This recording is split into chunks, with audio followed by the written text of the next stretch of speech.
For my next video, I want to cover things that Apple could bring back that they've since discontinued. True, you idiot, Apple doesn't bring back things. Oh, you mean like MagSafe? Oh, okay, well, maybe MagSafe, that's one thing, but and the SD card slot. Yeah, well, they needed it for photographer reasons. It made sense to bring that back, it's fine. And the HDMI port? Okay, you've got me beat on that one. But other than the legacy ports, that's just the MacBook line. That doesn't mean that... You mean like the Magic Keyboard? Okay, look, they had to do that. The butterfly keys were so bad and dated. It just didn't make sense to keep. You mean like the function keys? All right, fine, you've made your point. Move on with it. Thank you so much. Let's begin. So there's lots of Apple product lines that are no longer with us, and some of which I'm happy to go away, but others I think could make an awesome triumphant return. And the first one on that list has to be the iPod Touch. No!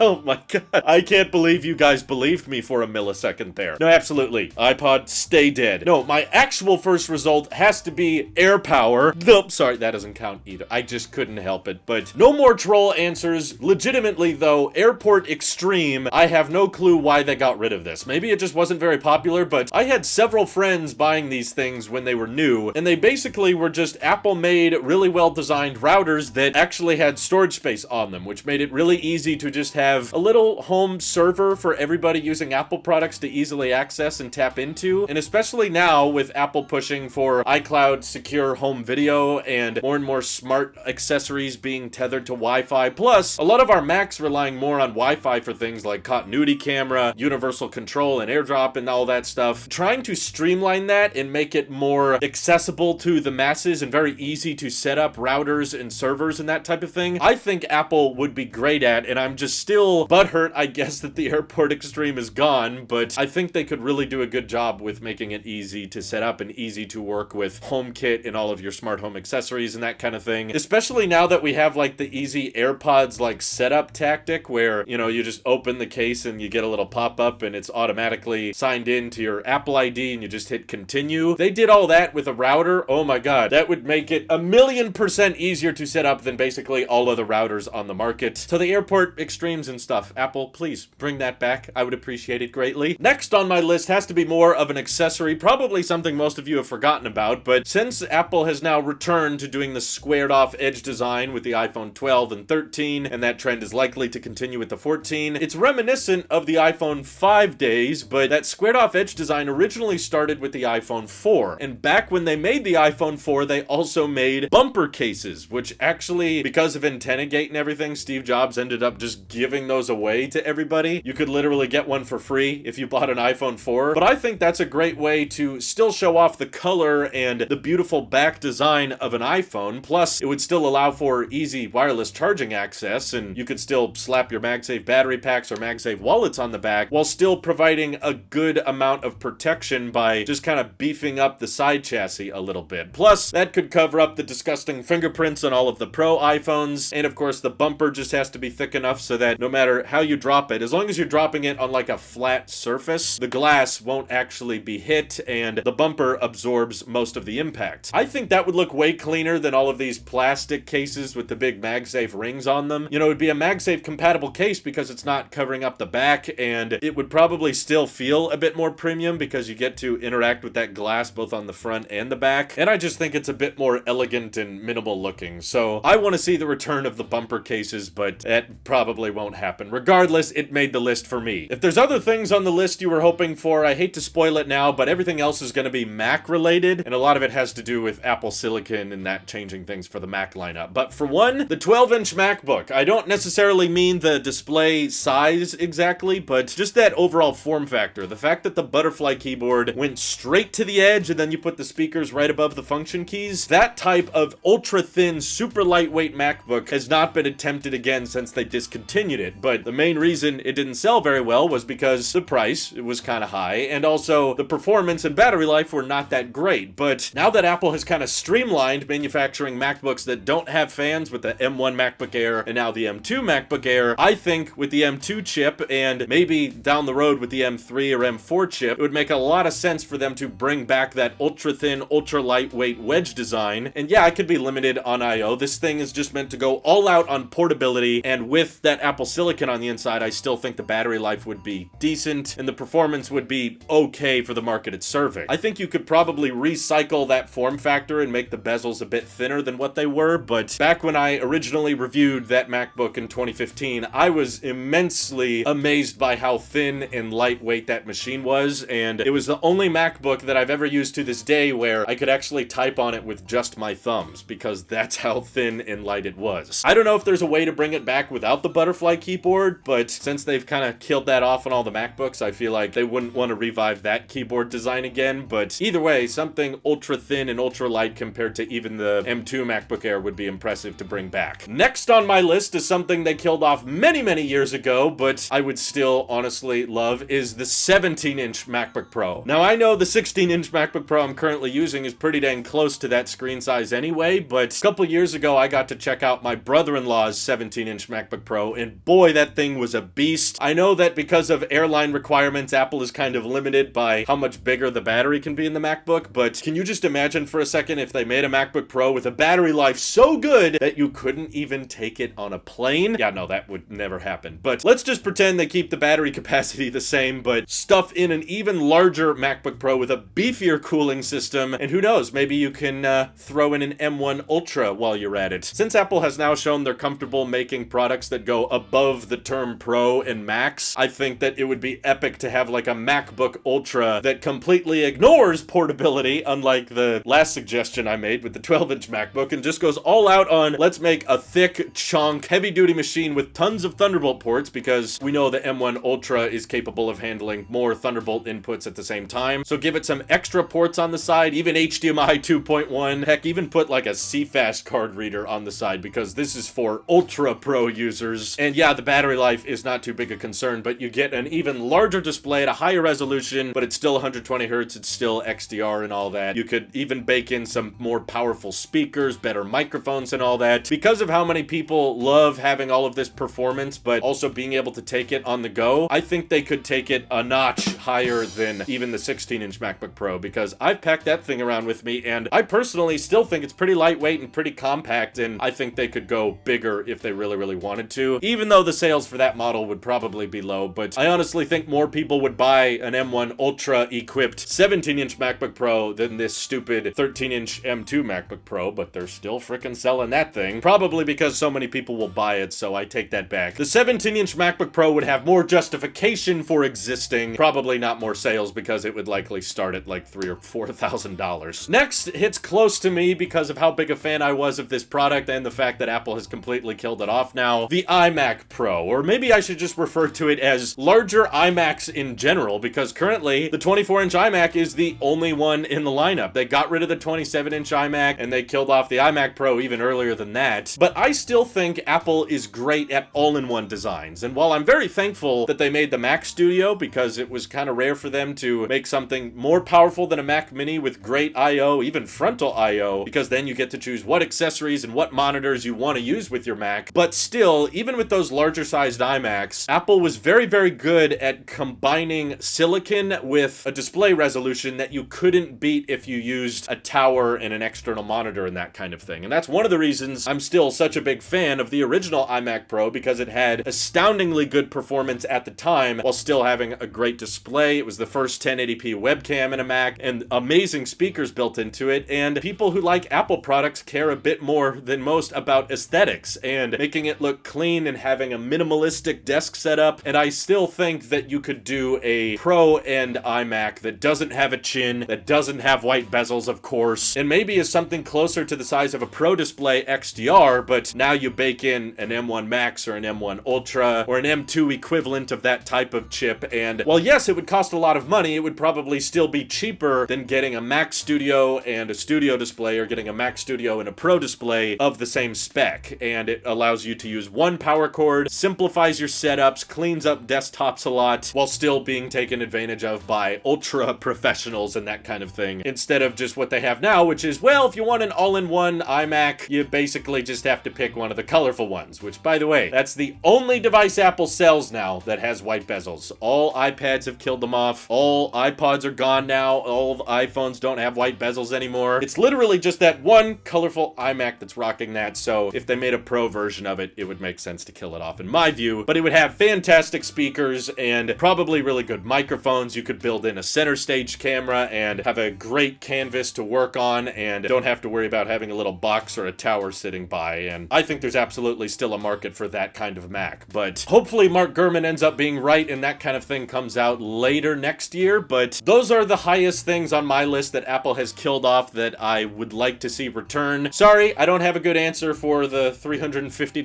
HomePod. I don't think that price point should return, but if they do a bigger HomePod, probably something with a display of some sorts running a skimmed down version of tvOS. But no, I don't want iPods to return, and no, I don't think we need the hi-fi iPod dock to return or anything like that. But is there other stuff you guys would like to see return? And please don't just say things like the Apple Thunderbolt display. Come on, we know the Studio display is basically the equivalent of that. Don't just say, I want the return of early 2000s pricing, because, okay, we can all ask for cheaper stuff. But product categories that Apple's killed off, like, does anyone out there actually want the Newton to come back or something like that? Feel free to let me know what you're thinking down below. This is your Apple Sheep here. I'll see you all in the next one.